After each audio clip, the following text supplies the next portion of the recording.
começar a apresentar a nossa entrevistada de hoje, acho que, antes de mais nada, uma amiga nossa, a gente tem uma relação já há bastante tempo, né? A gente começou, já faz algum tempinho, editando o Educação Emocional Positiva, de lá para cá foram um monte de projetos, né?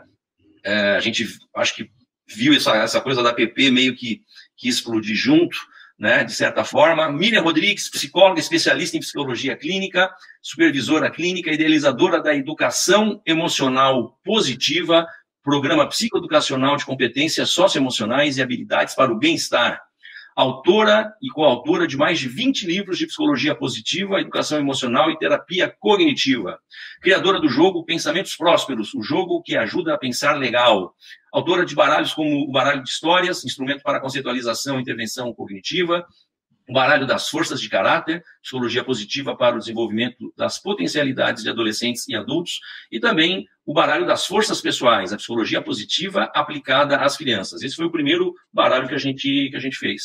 Né? Autora de livros, aí a lista é grande, tem coleção Vavá e Popó, Educação Emocional Positiva, que foi o primeiro livro dela com a gente, está aqui, O Segredo do Medo, Tem Monstro Aqui em Casa, e, né, a Bíblia da PP, está em fase final ali de produção. Até onde eu sei, está em fase final. Até onde eu sei. Não temos culpa do Covid. Por favor, não me pergunte, como os gaúchos falam aqui, não me pergunte onde fica o Alegrete, mas ele está ali. E chegaremos lá. Antes de entrar nas perguntas, inclusive o pessoal também depois vai encaminhar, né? Quem quiser encaminhar as perguntas, não se esquece. Só não esquece de botar a cidade onde é que vocês estão falando, tá, pessoal? Mas antes de começar a entrevista, eu sempre costumo fazer uma pergunta de curioso. É o Ricardo Curioso. O que levou a jovem Miriam, a menina Miriam, que saiu da escola, né, papá, a enveredar para a psicologia? Conta um pouquinho da tua história e por que você está aqui hoje, né, para nos dar uma aula sobre PP. De psicologia, não da psicologia positiva. Pois é. Não, primeiro a psicologia, depois a PP. Vamos lá. Então, eu sempre fui uma adolescente que ajudava minhas amigas, ajudava os amigos. Então, eu sempre fui meio conselheira do pessoal. Eu sonhava por encomenda, então a pessoa me contava um problema, adolescente, isso, 16 anos, eles me contavam um problema, eu falava, pera, eu vou sonhar para você, eu vou sonhar com a solução. E fazia toda a interpretação do sonho, né? Enfim. Então, quando eu fui para prestar vestibular, eu sabia que eu queria ajudar as pessoas. Então, eu prestei vestibular para enfermagem e para psicologia. Porque eu queria ajudar as pessoas. E eu fui muito validada pelos meus amigos, todo mundo falava, super a ver com você, isso mesmo, é adolescente, o que você também, os pares, né, eles te validam muito, né, então, do tipo, é verdade, então você leva jeito. Ainda bem que eu passei em psicologia. A enfermagem perdeu um excelente profissional, tenho certeza. Não, eu lembro que um dos meus amigos, o pai dele tinha um hospital, ele falou assim, vai lá, faz... Ele ficou super empolgado, isso, faz enfermagem, daí você faz instrumentação cirúrgica, vai lá dar uma olhada como que é a rotina da enfermeira no hospital. Nossa, fiquei 1 hora, falei, não quero isso daqui não. Aí eu passei em psicologia, aí eu saí daqui de Caraguá e fui embora para São Paulo fazer Mackenzie, né? Aí... saudações mackenzistas. Saudações mackenzistas. Assim que eu entrei no campo da psicologia. Mas eu tinha uma questão assim, que eu queria ajudar as pessoas. Então, por isso que eu estava entre enfermagem e psicologia. E eu tinha uma questão assim, muito de... Eu ajudava mesmo conselheira dos amigos, assim. E eu gostava desse lugar, quando eu era adolescente. Então, aí foi meio que natural. Você me conhece bem, eu estimulo muita coisa da pessoa pensar diferente, né, ir atrás de coisas novas e tal. Você é uma psicóloga que entrou na psicologia com essa pegada de ajudar pessoas, tal. Aí você foi para a psicologia positiva, lá você acha que se encontrou enquanto profissional, eu acho que foi a tua realização ali, né? Depois até você pode contar. Mas a Miriam, para quem não sabe, pessoal, a Miriam é uma empreendedora também, entendeu? A Miriam, ela tá lá, ela atua, ela trabalha, ela ajuda as pessoas, mas ela faz a psicologia positiva na mão dela uma coisa diferente. Ela tem todo um programa que ela criou, tal, etc. Então, Fala para quem está nos escutando agora, Miriam, qual é essa pegada? Eu preciso arrumar um jeito das pessoas se conscientizarem que se formou, não vai ficar, abrir uma clínica, senta lá, bubu na cadeira e acha que as pessoas vão bater na porta, porque não é assim que funciona, tem que ter tem que ter uma corrida. Agora fala essa tua parte da psicologia positiva e essa parte da Miriam, eu não vou te chamar de empreendedora, não quero que, acho que você não vai querer esse rótulo, né? Empreendedor é o maluco aqui do Ricardo que compra os sonhos, vai, se endivida e faz livro e tal. Mas você criou um programa, você criou todo um trabalho específico em cima do teu conhecimento, né? Que está, inclusive, hoje colocando outras psicólogas dentro da linha da psicologia positiva e espalhando esse trabalho, né? Que no fundo é o que a gente quer, a qualidade de vida das pessoas, cuidar da saúde mental das pessoas. Como é que você teve esse insight? Não, peraí, eu vou fazer o meu programa, eu vou fazer o meu projeto e depois até conta, né? Porque eu sei, né, que você teve a oportunidade de mostrar isso para o pai da criança lá num congresso. Vai, pega o gancho para você. Então, essa pegada que você chama de empreendedora, o que acontece? É algo que eu sempre tive, porque assim, Ricardo, eu perdi meu pai quando eu tinha 15 anos, né? E quando ele estava vivo, parece que ele estava adivinhando. Ele sempre falava assim, vocês têm que trabalhar, porque pai e mãe não é para sempre. Então, essas ideias, né? Meu pai tinha umas coisas assim meio doida. Era mais ou menos assim, tipo, quebrava a máquina de lavar roupa lá de casa. Ele chamava o técnico, daí ele chamava a gente, eu e minhas 2 irmãs, para assistir o técnico consertando a máquina de lavar roupa, porque filha dele não vai ser enganada por técnico, porque pai e mãe não é para sempre, sabe? Então, era uma sementinha do tipo, aprenda a fazer, porque... Enfim, eu perdi ele quando eu tinha 15 anos. E isso norteou muito dos meus caminhos, porque tinha muita coisa que acontecia, né, na minha vida que eu tinha que resolver, né, porque meu pai, ele era um bom pai e ele era um bom marido. Então, quando meu pai morreu, a minha mãe ficou muito mal, minha mãe ficou depressiva, né, então, a mãe que ficou, eu tinha perdido meu pai para a morte, né, morto, e eu tinha perdido a figura da minha mãe, que a minha mãe não era mais aquela mãe que eu reconhecia, era uma mulher vulnerável, então eu tive que resolver muita coisa sozinha, né, e assim foi. Então, muita coisa assim, do tipo, eu lembro que tinha algumas situações que acontecia, minhas amigas, vou ligar pro meu pai para resolver. Eu não tinha ninguém para ligar, então eu ia lá e resolvia, e eu conversava e resolvia. Então, quando eu entrei na faculdade, né, por exemplo, eu tive bolsa no Mackenzie, né, de 100%, porque eu fui lá e falei assim, deixa eu ver como que eu vou ter bolsa aqui nessa faculdade, eu vou estudar de graça. Aí eu descobri que jogando futebol... E eu jogava bem, tá? Eu jogava bem. Porque na minha época, quando eu era criança, eu joguei muita bola, muito futebol com os meninos, tudo. Então, joguei futebol, ganhei bolsa de estudos. Então, eu sempre corri muito atrás, porque eu aprendi a resolver muitas coisas assim, né? Então, nunca foi fácil, sempre foi correndo atrás. E aí, quando a questão, assim, a psicologia positiva... ela estuda o aspecto saudável. Essa questão do aspecto saudável, né, a gente não vê na faculdade. E isso me incomodava. Então, eu era uma aluna que eu fazia umas perguntas para os professores, eu falava assim, mas ninguém vai falar nada de bom aqui? E, tipo... Isso é normal, né? Na psicologia... Isso, na faculdade de psicologia. Na faculdade de psicologia. Então, eu sempre buscava... eu tinha uma inquietação, né? Eu lembro, eu sempre conto essa história. Eu estava aprendendo o teste, né? E aí a professora ia falando, se desenhar nesse quadrante é depressivo, tendência a depressão, tendência a mania. Aí eu peguei a folha, né? Perguntei para a professora, mas aonde que a criança tem que desenhar para ser considerada normal e saudável? No meio. Ela falou, não, no meio é organicidade e rigidez. Eu falei assim, então, mas aonde na folha? Aí eu pensei assim, mas aonde na folha ela tem que desenhar para ser considerada normal? Não tem. Nossa, eu voltei para carteira, de cabeça baixa, e ali eu falei assim, meu Deus, como assim? Ninguém vai falar do normal? Como assim? Então, essa inquietação foi durante toda a minha graduação. E aí, quando eu fui fazer pós-graduação em medicina comportamental na Unifesp, e a medicina comportamental tem uma pegada muito de prevenção. Então, tudo, doenças crônicas, como prevenir, tudo é prevenção. E na pós-graduação de medicina comportamental na Unifesp, eu tive a aula, né, eu tive um módulo de psicologia positiva. E quando eu tive, foi assim, era isso que eu queria saber. Era isso, eu queria. E aí, o interessante é que, tipo, graças à psicologia positiva, eu consegui dar nomes para muitas coisas que eu tinha vivido na minha vida. Por exemplo, a resiliência. Então, tipo, aquilo que eu tinha vivido com a morte do meu pai, da gente tocar a vida, do tipo, opa, nossa, resiliência é isso, acontece dessa forma. Então, eu sou uma pessoa resiliente, né? Eram coisas assim que eu só fui aprender por conta da psicologia positiva. Então, quando eu tive contato com a psicologia positiva, foi um amor à primeira vista. Do tipo, alguém está explicando os aspectos saudáveis. Ainda bem que ninguém está... estamos falando do que é saudável.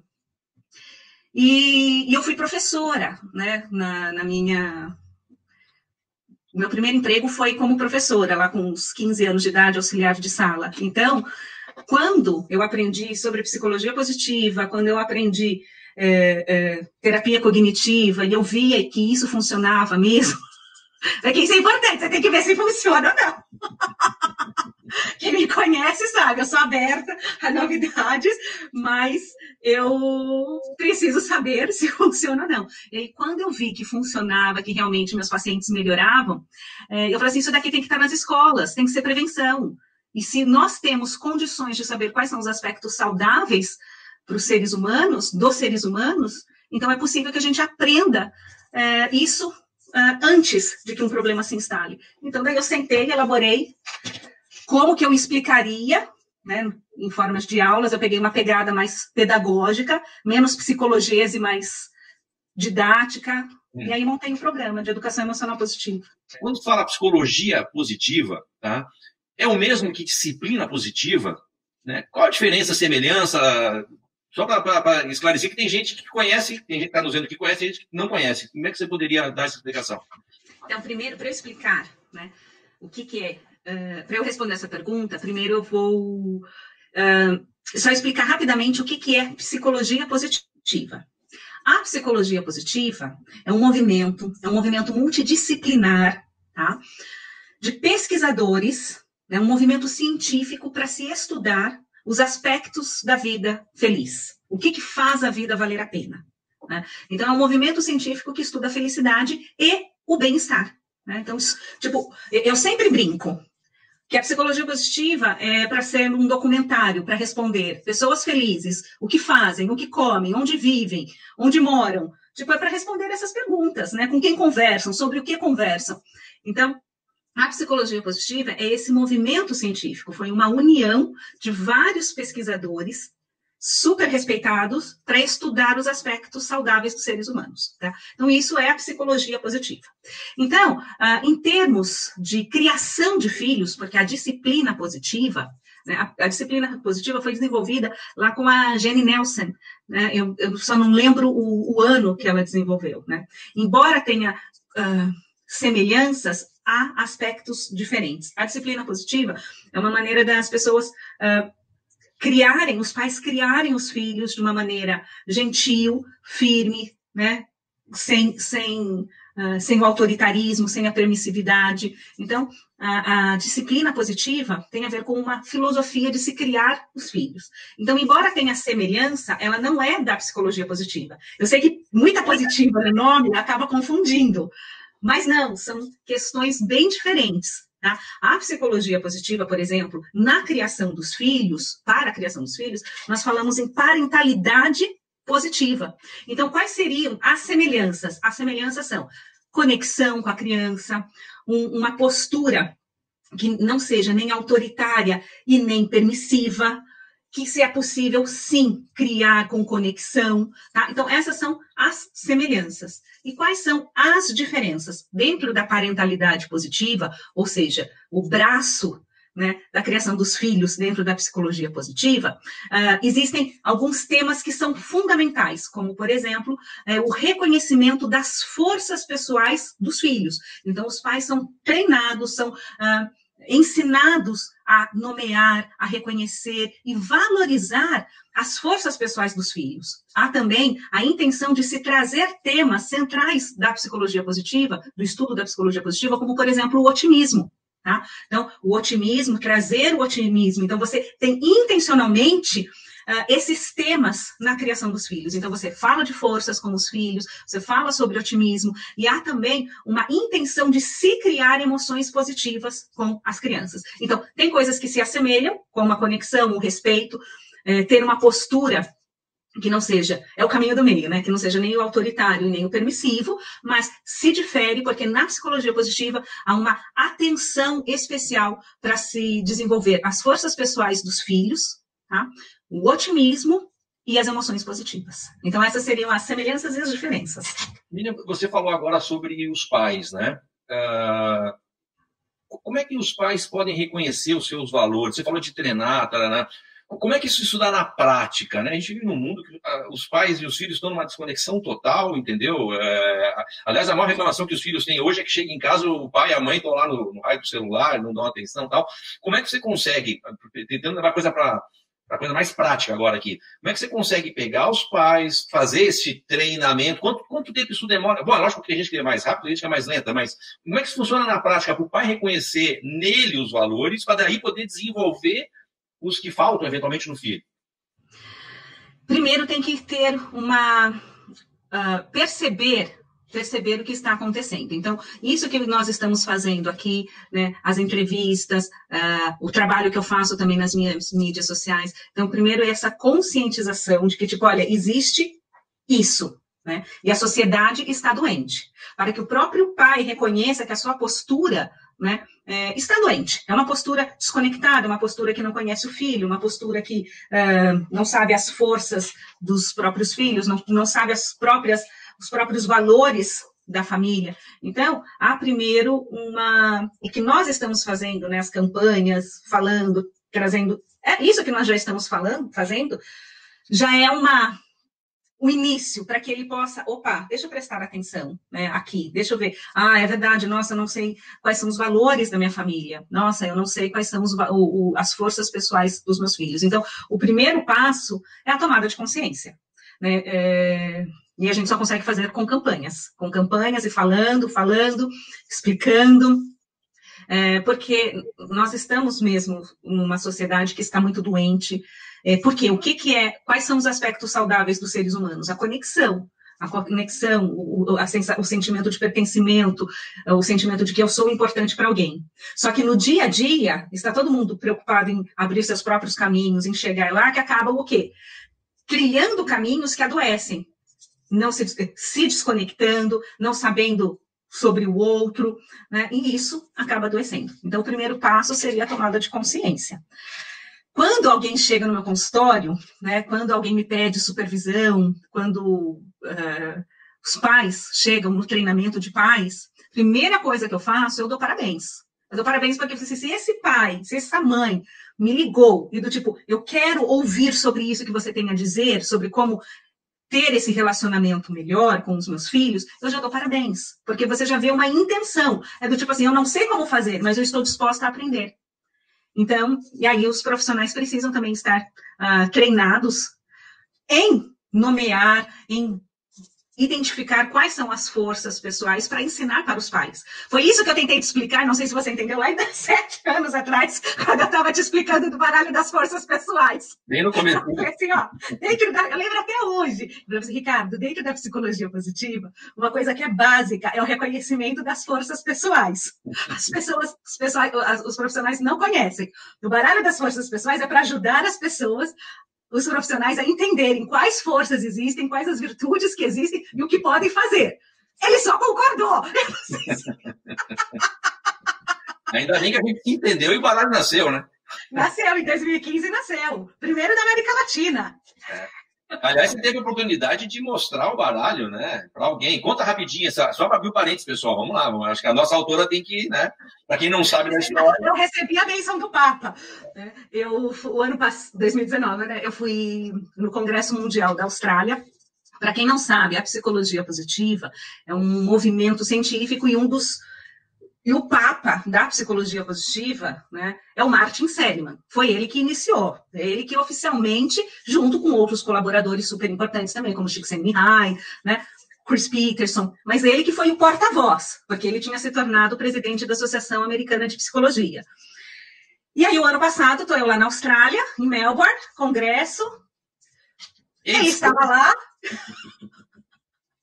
Eu fui conversar, gente, eu conversei com ele 3 vezes, Ricardo, na terceira eu estava abusada. Eu falei assim, ele conversou comigo, a mulher dele conversou comigo, mas na terceira eu estava abusada. Eu sentei, eu peguei e falei assim, olha, eu vou te mostrar meus livros, eu gastei todo o meu inglês, o que eu tinha, o que eu não tinha, o que eu vou vir a ter, foi tudo. Mas ele entendeu. Eu mostrei todos os livros, mostrei o baralho, mostrei como nasce a esperança, ele achou lindo como nasce a esperança. Mostrei tudo, dele deu os parabéns, falou que era muito bom. Aí, foi na hora que eu estava abusada. Eu falei assim, nossa, eu tô me sentindo como se eu tivesse recebido a bênção do Papa. Aí ele sorriu. Aí eu falei assim para ele, posso considerar que eu recebi a bênção do Papa da psicologia positiva? Ele, sim, você pode. Eu falei, então selfie da bênção do Papa. Uma selfie com ele. Essa é a Miriam. Aí depois eu chego no hotel, eu falei assim, Miriam, você não bate bem, você tem 43 anos de idade. Que isso? Mas tenho a bênção do Papa da psicologia positiva. Essa foto, essa é histórica, né? São essa é histórica. Que podem estar, né, o luxo de falar que fez a foto com ele, né, e mostrando para ele todo o material que você criou a partir de todo um estudo que ele disponibilizou, né? Isso que é a magia da coisa. Mas você estava falando agora há pouco, né, na necessidade do aprendizado e tal. Só queria pegar um gancho rapidinho aqui e lembrar para vocês que a gente colocou, ainda em versão beta, né, o maior portal de conteúdo de psicologia e todos os assuntos correlatos, né, do Brasil, desde a semana passada, o sinapsis.news. Tira o O do sinopsis, lembrando que o psis é com Y, o Y não é no si, é no psis. Né? Sinapsis.news, entra lá, tá tudo aberto, tudo free, vai lá conhecer, que lá tem bastante informação. Miriam, vamos aqui seguir o nosso card de pergunta, né? Você estava falando das forças e tal, como a perseverança e a coragem dos pais podem contribuir nesses tempos de pandemia? Essa pergunta foi enviada para nós pela Maria Paula Cavalcante, tá? Vamos pegar um pouco essa pegada, vamos falar um pouco sobre essa pegada de Covid agora, né? Que a PP acho que pode ajudar muito, né? Acho que faz parte do processo. Então, a perseverança, por exemplo, é uma das forças pessoais, né? Que é o não desistir, é o continuar apesar das dificuldades, é o não desistir. E a perseverança, né? É uma força que está muito associada ao sucesso. Perseverança, garra, é mais importante até do que o talento. Então, isso é muito importante. Isso não é a Miriam que está falando, são os estudos em psicologia positiva. Então, tipo, o que é mais importante? Você ter talento ou você ter perseverança? Ter perseverança. Aquilo que impacta no teu sucesso, né? E sucesso, gente, não é do tipo, tô rico, eu quero não sei o que. Não, sucesso é ter equilíbrio na tua vida, é ter paz interior, é ter estabilidade financeira, né? Autonomia financeira, ter uma vida digna, isso é e equilibrada, isso é o sucesso. Então, a perseverança é uma força que nos ajuda a manter-se firmes, apesar das dificuldades, do não desistir. Como os pais podem ajudar? A gente precisa lembrar o seguinte, né? Dar o exemplo não é a melhor maneira de educar. É simplesmente a única maneira de educar. E nós precisamos entender o seguinte, independente da nossa vontade, os nossos filhos estão nos observando. E eles estão observando se aquilo que eu falo é coerente com aquilo que eu faço. Eu tenho 2 filhos, uma menina de 11, a Vavá, e um menino de 9, que é o Popó. Não depende da minha vontade, eles estão me observando.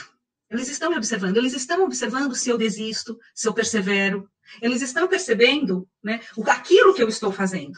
Eles estão, porque o comportamento deles está sendo moldado pelo meu comportamento. Isso, Bandura já disse lá, aprendizagem vicariante, né? Já disse também em modelagem, né? Em modelagem, desculpa, eu falei vicariante, mas não, modelar o comportamento. Então, nós pais, né, se eu quero que meu filho seja perseverante, primeiro, eu tenho que ser. Então, se algo, e a perseverança, né, a gente demonstra, não só em grandes feitos, né? Mas nas pequenas. Então, por exemplo, para mim, Miriam, um grande desafio é cozinhar. Eu não sou uma pessoa que sabe cozinhar. Meus filhos, meu marido sobrevivem com a minha comida. Mas dizer que... Não, eu compro comida. Entendeu? Eu compro marmitinhas fitness. É isso. Mas quando eu tenho que cozinhar, eles... Então, por exemplo, quando eu vou, esse é um grande desafio para mim. Então, meus filhos, eles veem eu aprendendo receitas, eu não desistindo. Esses dias eu resolvi fazer um bolo de tapioca, tá? Que deu errado. E eu falei assim, não vou desistir. Só sei que eu remexi, virei, coloquei mais tapioca e não sei o quê. Ficou um manjar de tapioca, mas ficou gostoso. Ficou gostoso. Então, dessa maneira, eu estou ensinando meus filhos a não desistirem. E estou ensinando também que as coisas não saem da maneira que a gente quer, que a gente planeja. O que a gente pode fazer? Eu não vou desistir, eu não vou entregar os pontos e não vou jogar fora, porque eu gastei 2 pacotes de tapioca aqui nesse bolo. Eu não vou jogar fora. Eu conserto. Mas não jogo fora. Então, por que eu estou dando esse exemplo? Só para ilustrar que aquelas... as pequenas coisas que acontecem no dia a dia têm grande importância para nos conectarmos com os nossos filhos e para ensinarmos valores para os nossos filhos. Ninguém tropeça em montanha, né? Então, nessas pequenas coisas, eu lá fazendo bolo de tapioca que não deu certo, mas virou um manjar de tapioca e ficou bom, eles gostaram, eu já estou ensinando para eles, não desista. Não desista. Então, se eu quero ensinar meus filhos a serem perseverantes, o primeiro passo sou eu ser perseverante. Eu não posso desistir. Então, a primeira forma é isso, a gente aprender a ser perseverante, que nossos filhos aprendem também, né? É dar o exemplo, né? Pessoal, como abordar a APP nesse momento de isolamento com os pais de alunos com deficiência via teleatendimento? Tem como dar essa pegada com uma criança que tenha um pouco mais de dificuldade? Sempre a gente tem que contextualizar. Eu não sei se eu entendi bem a pergunta.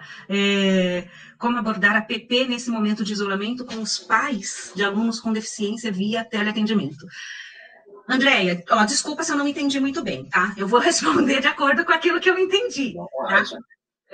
Então, por exemplo, um dos temas da psicologia positiva é o otimismo, tá?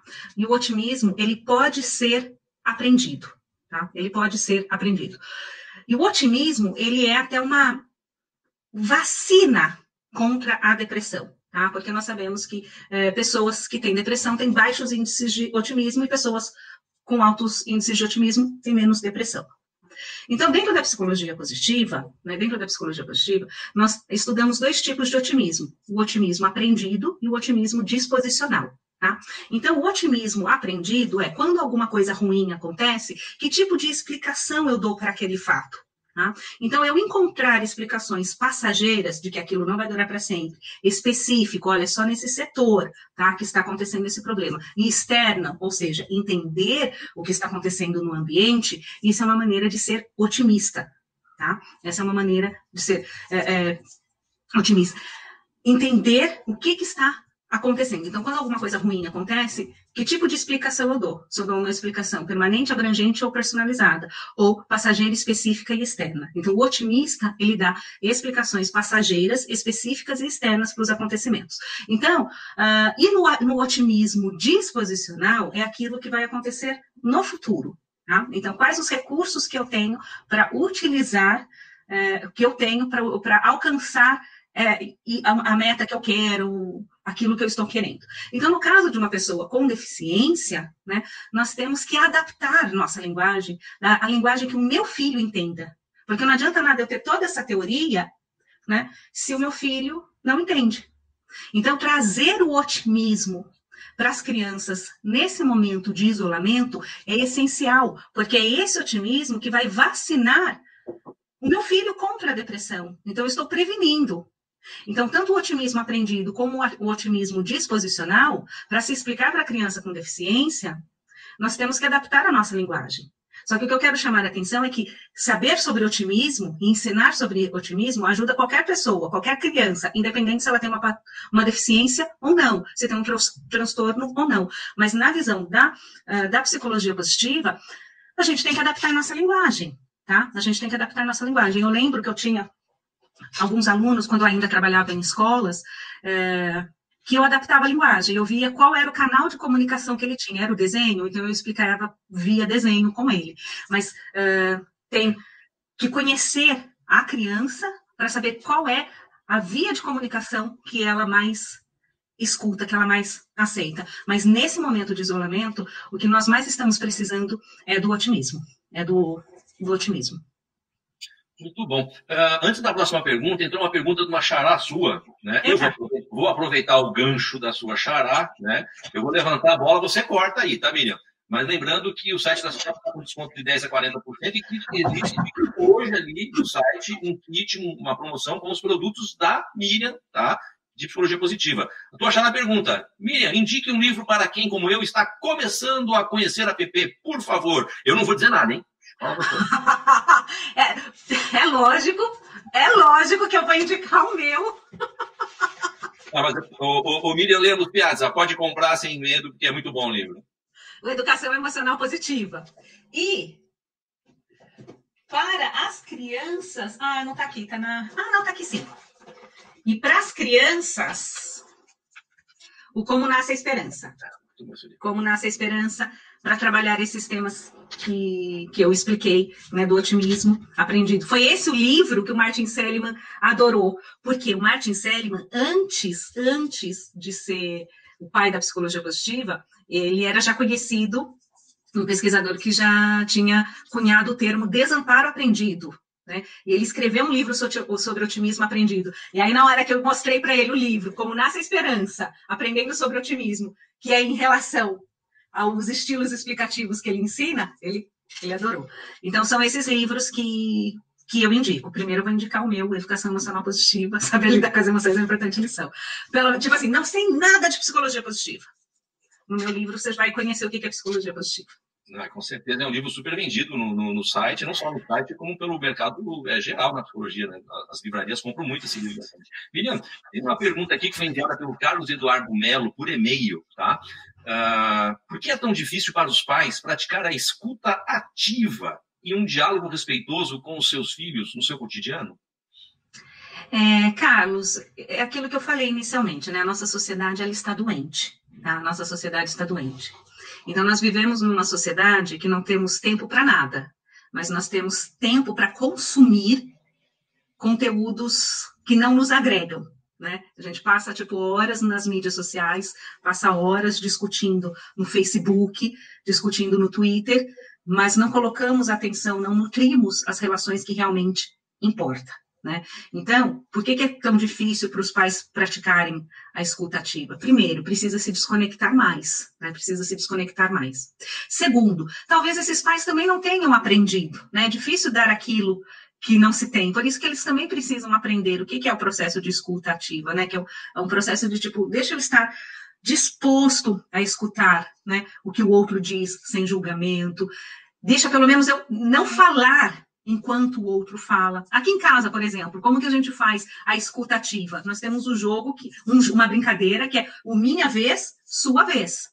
Tá? Minha vez, sua vez. Então, quando um fala, a gente pede, minha vez. Ninguém pode interromper. Sua vez. E aí, quando o outro está falando, eu também não vou interromper. Então, o processo de escuta ativa começa primeiro com não vamos falar juntos. Eu vou te escutar, eu vou deixar você terminar sua linha de raciocínio. Sua vez. Mas na hora que for minha vez, eu também vou pedir para que você me escute. Então, os pais não estão fazendo isso, primeiro porque não sabem. Segundo, eu percebo muito tempo perdido em coisas que não são nutritivas. Muito tempo no Twitter, discutindo no Twitter.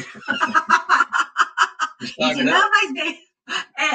Isso não faz bem para a saúde mental. Sai do Twitter e vai conversar com o filho, vai jogar um pensamentos prósperos com o filho. Vai ler o livro Como Nasce a Esperança para o filho. Assim você vai incentivando. Eu tô rindo, eu tô brincando, mas porque uma das coisas assim, que é mais importante, que mais protege a nossa saúde emocional e que mais impacta na nossa felicidade são os relacionamentos. É você sentir que você é importante para alguém. É você ter certeza que alguém se importa, você tem a conexão. Só que a conexão não nasce pronta. A conexão não nasce pronta, você tem que nutrir, você tem que colocar atenção. Aquilo que eu dou atenção se torna a minha realidade. Se naquele momento eu presto atenção no que meu filho está falando, se naquele momento eu me dedico a ler uma história, a conversar, contar, ouvir o que ele tem a me dizer, eu estou construindo uma relação. Então, naquele momento, a relação é a minha realidade. Só que ao passo que eu fico na internet, no Twitter, fico batendo boca no Facebook, naquele momento a minha realidade é aquela. E aí você tem que... Os pais têm que pesar, né? Do tipo, olha, o filho não nasce pronto. Uma coisa assim que me incomoda muito, sabe? eu ouço tanto de pais como de pais como de profissionais, algumas falas assim, a criança tem que aprender a lidar. Eu falo, não, gente, não é a criança que tem que aprender a lidar. Nós, profissionais, temos que ensinar. Nós, adultos, devemos ensinar, porque a criança não nasce pronta, né? Então, a escuta ativa é um processo aprendido, que deve ser incentivado. Nossa sociedade está doente. As pessoas não se escutam, as pessoas se nutrem de coisas que não fazem bem para a saúde emocional, e sendo que teria que ser diferente, teria que se nutrir daquilo que realmente faz a vida valer a pena, né? Como conexões, cuidar das relações e compartilhar emoções positivas. Ô, Miriam, o próprio Carlos tinha encaminhado uma outra pergunta, eu peguei a primeira que ele fala sobre pais, mas ele tinha mandado uma segunda, igual, colocando educadores também com essa dificuldade de praticar a escuta ativa. Dá para colocar no mesmo pacote, ou aí eu acho que talvez o problema seja um pouquinho mais embaixo, né? Até onde, né, a própria preparação de quem está em sala de aula hoje evoluiu tanto quanto, vamos dizer assim, a psicologia está evoluindo, né?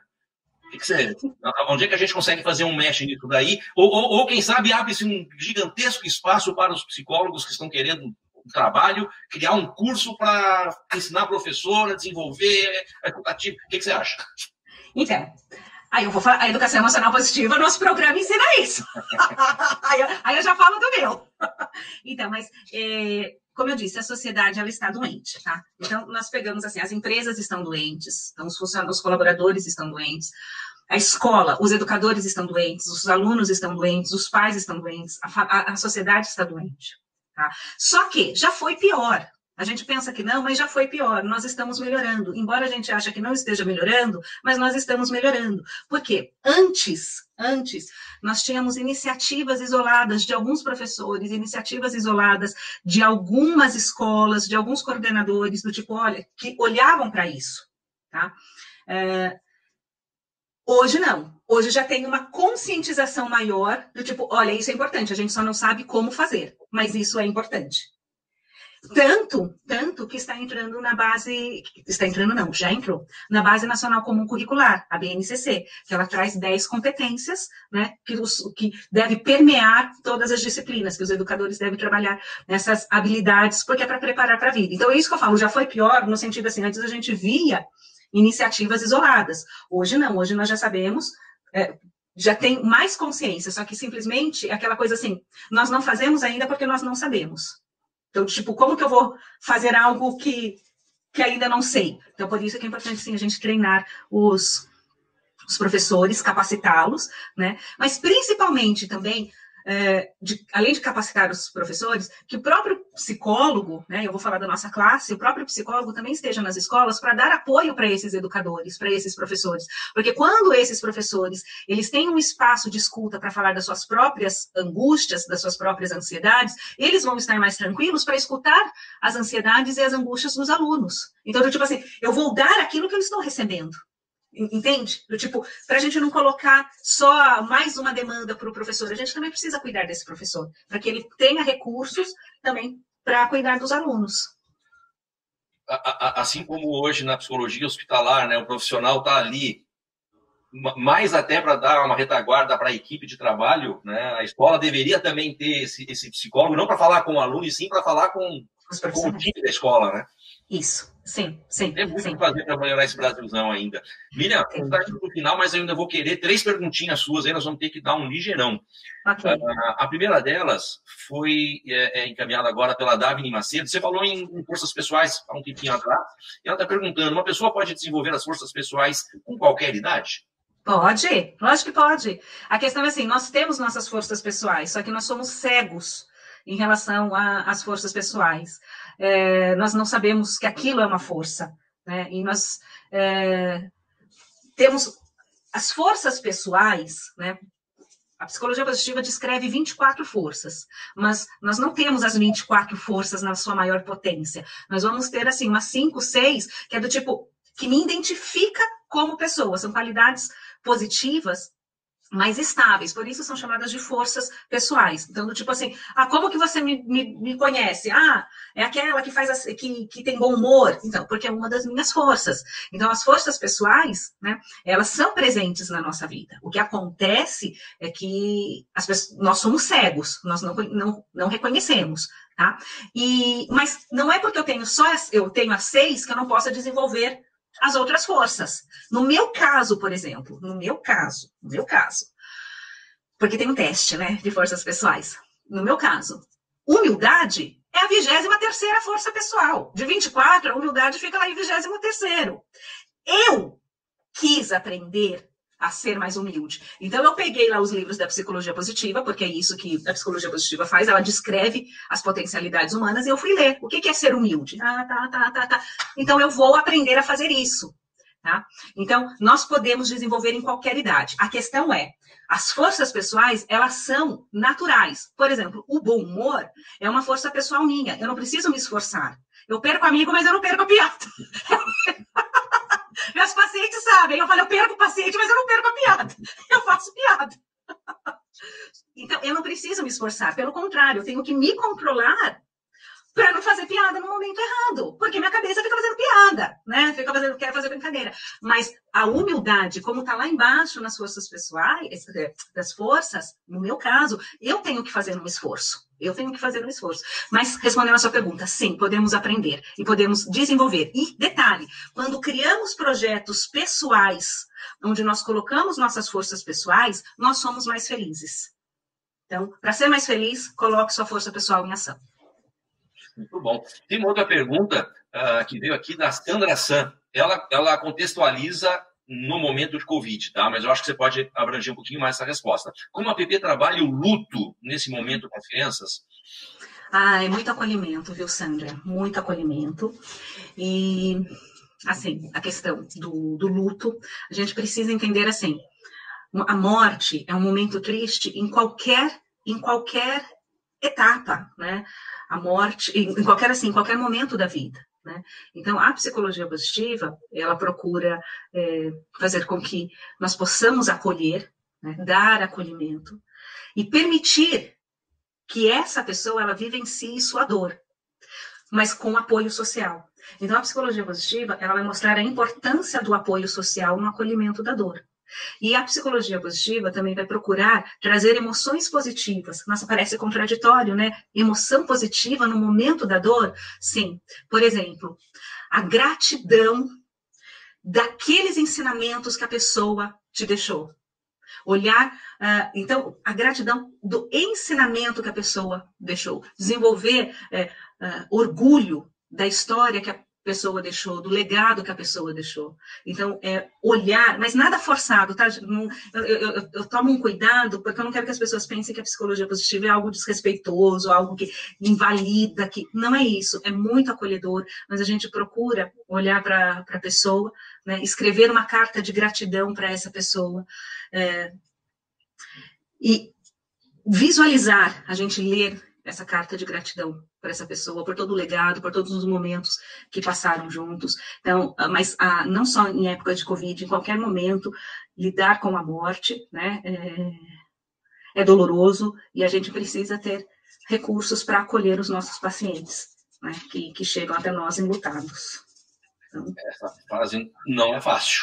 E agora a gente está passando por uma situação bem complicada. Mas tudo encaminhando para logo a gente virar esta página, né? Vamos precisar virar essa página. A vida da gente é feita de páginas em branco todo dia, né? A gente acorda e tem um livrinho novo para escrever. Às vezes está complicado em função de outras coisas, mas nós vamos ter que passar por essa. Ô, Miriam, uma coisa que vou dar uma levantada de bola legal para você, aí eu acho que dá para a gente fechar com chave de ouro essa nossa conversa, porque a gente poderia ficar mais 15, 20 minutos conversando aqui para lá, porque tem um monte de perguntas, mas eu acho que essa, ela talvez puxe mais profissionais para a psicologia positiva. De que forma a psicologia positiva pode contribuir para o futuro das crianças? Né? Levantando a bola para você, assim, uma criança que vai ser trabalhada, vai ser cuidada com a PP, uma que não. O que vai dar de diferença se a gente conseguisse fazer essa comparação? Graças à psicologia positiva, esse movimento científico, nós temos uma infraestrutura científica que entende o que é necessário para construirmos uma vida feliz. Tá? Então, hoje nós já sabemos quais são as ações que nos permitem ter uma vida com mais bem-estar. Então, você educar uma criança com esses princípios, né, de otimismo, de resolução de problemas, com perseverança, reconhecendo suas forças pessoais, quais são os hábitos da vida feliz, como cultivar estados mentais positivos, você ensinar uma criança desde cedo, então a chance dessa criança se tornar um adulto mais saudável, tanto fisicamente como emocionalmente, é muito maior. Se tornar uma pessoa resiliente, otimista. Então, hoje nós já sabemos, graças à psicologia positiva, que nós temos um conjunto de qualidades humanas que podem ser aprendidas e que protegem os indivíduos. E, em especial, protege os indivíduos vulneráveis geneticamente. Então, se eu já tenho na minha família casos de depressão, aí que eu preciso investir mais ainda em hábitos da vida feliz, em hábitos do bem-estar, em otimismo, para proteger essa criança, para se tornar um adulto mais saudável, tanto fisicamente como emocionalmente, psicologicamente. Então, para que ele possa vivenciar o bem-estar, tanto social, como o bem-estar psicológico e o bem-estar emocional. Então, que ele possa vivenciar bem-estar. Então, sim, a criança vai ser muito mais feliz, né? E nós temos aí a possibilidade de trabalharmos com prevenção e promoção de saúde mental e emocional. Muito bom. Miriam, a gente está chegando no final do nosso programa, passa rápido, né? Gostaria de ficar mais tempo contigo, a gente pode até depois combinar outras, eu acho, se você estiver disponível, tá? E aqui no final, a gente sempre abre o espaço para o tradicional jabá. Opa!